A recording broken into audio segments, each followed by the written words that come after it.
Good afternoon. Good afternoon. I'm so glad to be with you today. I must admit, this month I've been talking about when lack comes, and that came my way this week. Began to think about all the failures in my life and all the things I've done wrong, and getting down on myself, call myself names. But then that power that's inside of me that's given by God, and me the strength and the power to rise from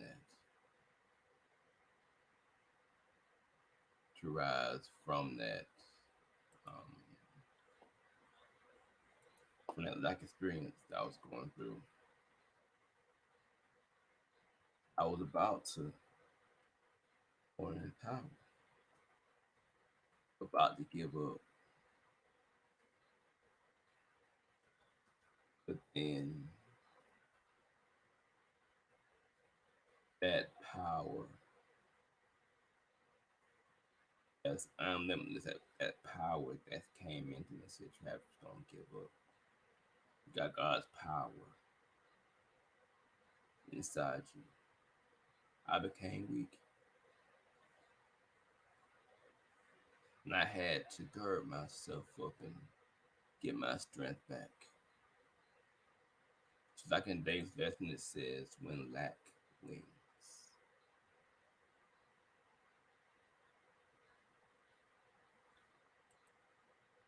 When lack wins, what do? Do we come back and fight harder, or do we just lie down and die? And we talking about Elijah. Elijah had a contest with the prophet Baal. The prophets of Baal ran down fire. Who won that contest? Elijah ate during a drought. God provided for him during the drought for 3.5 years. God made sure he had food and water.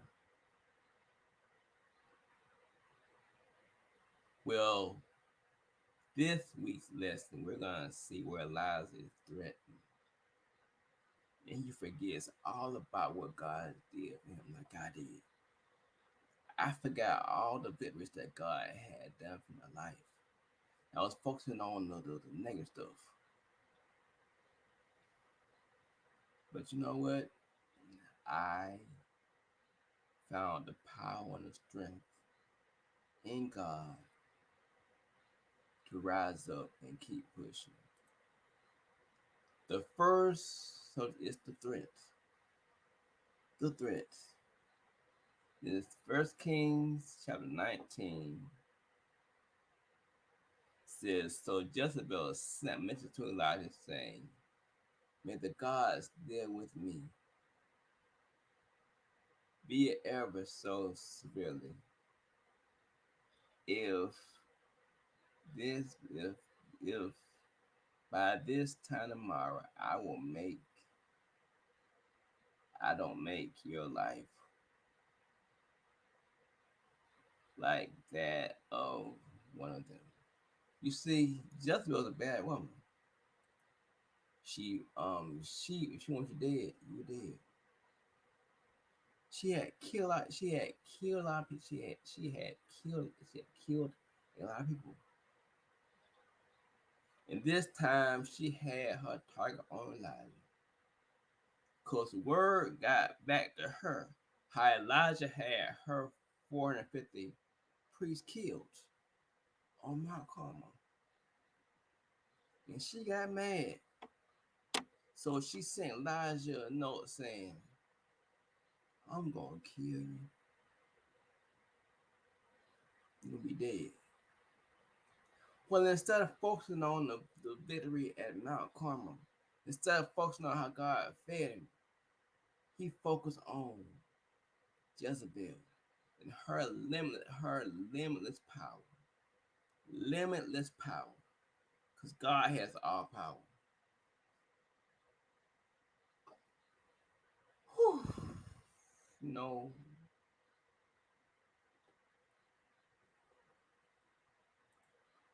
Elijah went under a geometry. Elijah went under a tree. He said, Lord, just kill me now. Because I'm about to die. Got this bad woman named Jezebel after me. She done kill all these folks. She done kill this person and that person and that person. And now she after me. Listen, when you got God on your side, can't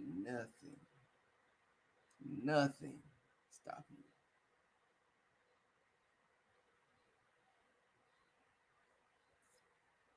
You know,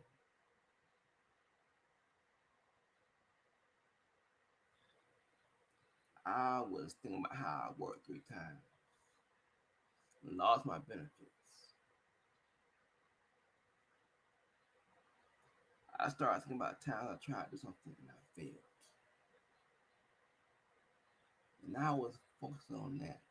We focus on God and His power. We will have the strength and the power and the fortitude to make through anything that comes our way.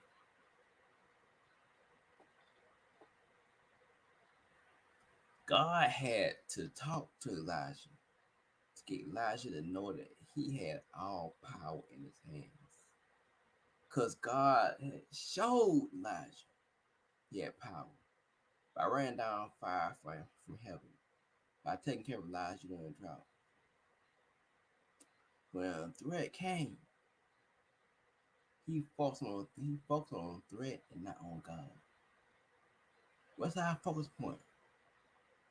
On the threat or is on God?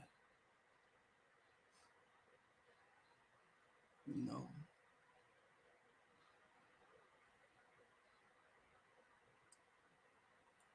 Whew.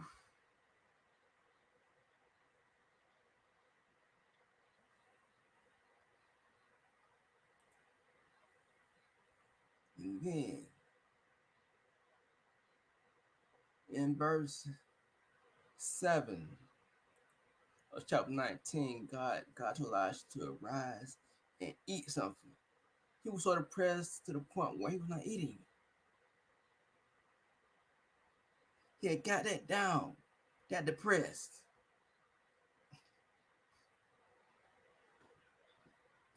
God said, get up and eat something. And Elijah felt all alone.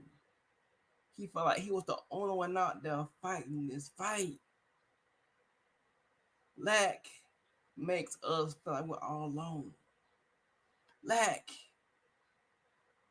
or whatever you want to call it, depression, dismay, it makes us feel like we're out there by ourselves. But it wasn't. He was not out there by himself. God had others out there fighting the fight too. Lack blinds us to that fact. Lack makes us feel powerless. We're powerful in God.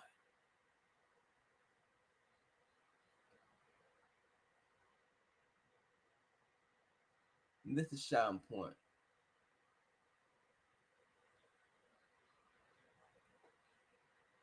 And this right here, I got this point and I start to feel about myself.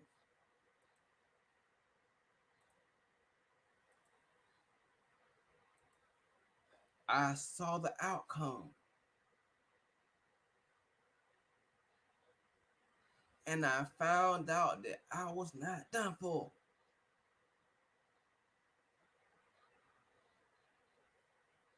Like we said, it's not how we start, it's how we finish.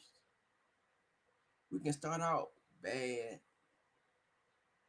poor, messed up, jacked up, but it's how we end up, how we finish.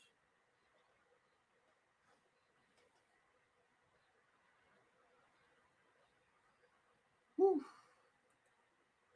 Verse 18 said, "This is the Lord talking. Yet I have reserved 7,000 in Israel, all whose knees have not bowed down to Baal, and whose mouths have not kissed him." God was letting Elijah know he had 7,000 more people out there who had not bowed down. You see, lack shows. Lack shows a false picture. Lack showed Elijah a picture that everyone in Israel had bowed down to Baal, had forgotten about God. Lack showed Elijah there was no one else out there fighting except for him. But because I got 7,000 others out there who have not bowed down to Baal. We're not out there by ourselves, y'all. There are others out there fighting the fight just like we are. And if we will only use that strength and power that God put inside of us, we win. See, lack comes to discourage. Lack comes to cause us like we're failures. We're not failures. We are not failures. Just know we're not failures.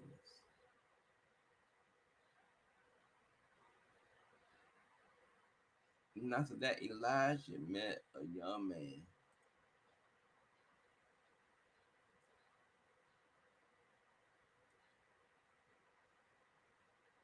And after that, God called somebody else to pick up the mantle and fight on. No, God always has somebody else for us to pour into, for us to encourage. What if Elijah had given up? If Elijah had thrown in a towel, he could not have passed on his mantle to Elijah.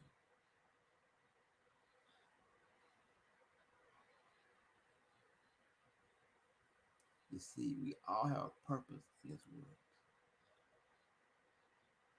Elijah passed on his mantle to Elijah.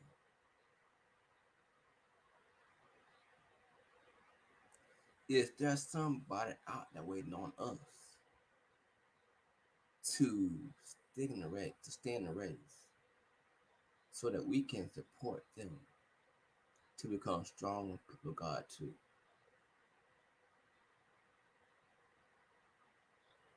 Maybe there is. So don't give up. Don't throw in the towel.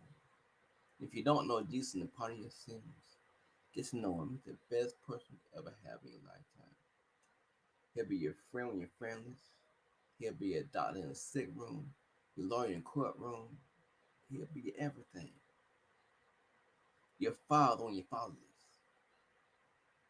He'll be your everything. Anything you need, he can be it for you. Let me tell you, he's been there for me all my life.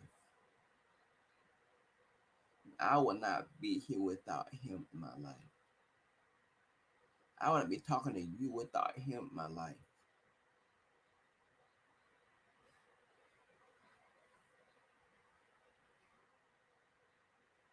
This week,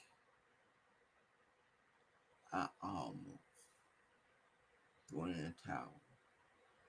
I said, God, I can't take no more.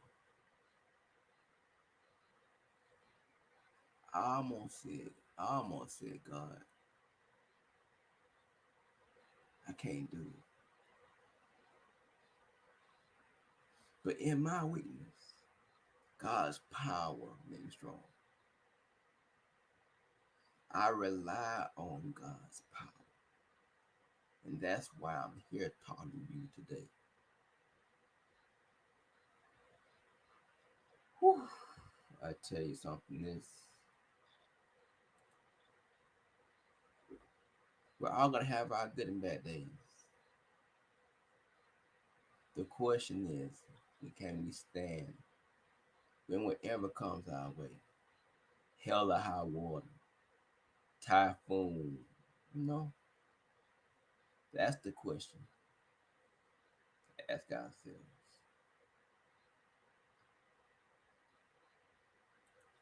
You actually join a movement called Don't Give Up. You can find more information on the website on the bottom. Scrolling across the bottom, you know,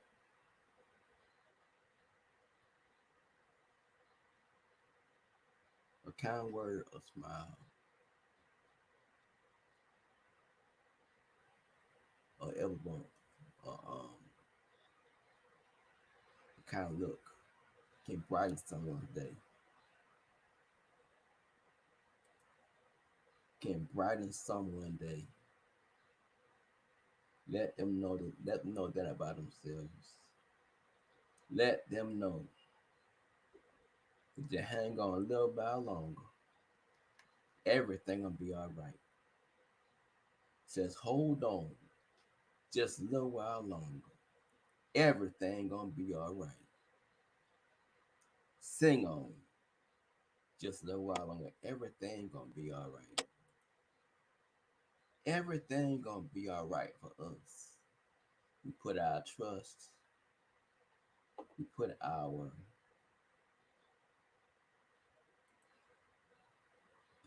all, put everything that we have in God's hands.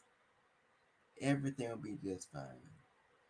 Don't and don't grab it back from God. Let God handle it all the way. When things look bad, when lack comes in our lives, what do we do? The last lesson this month. If you don't take anything else away from this, know that God is above lack. God is above lack.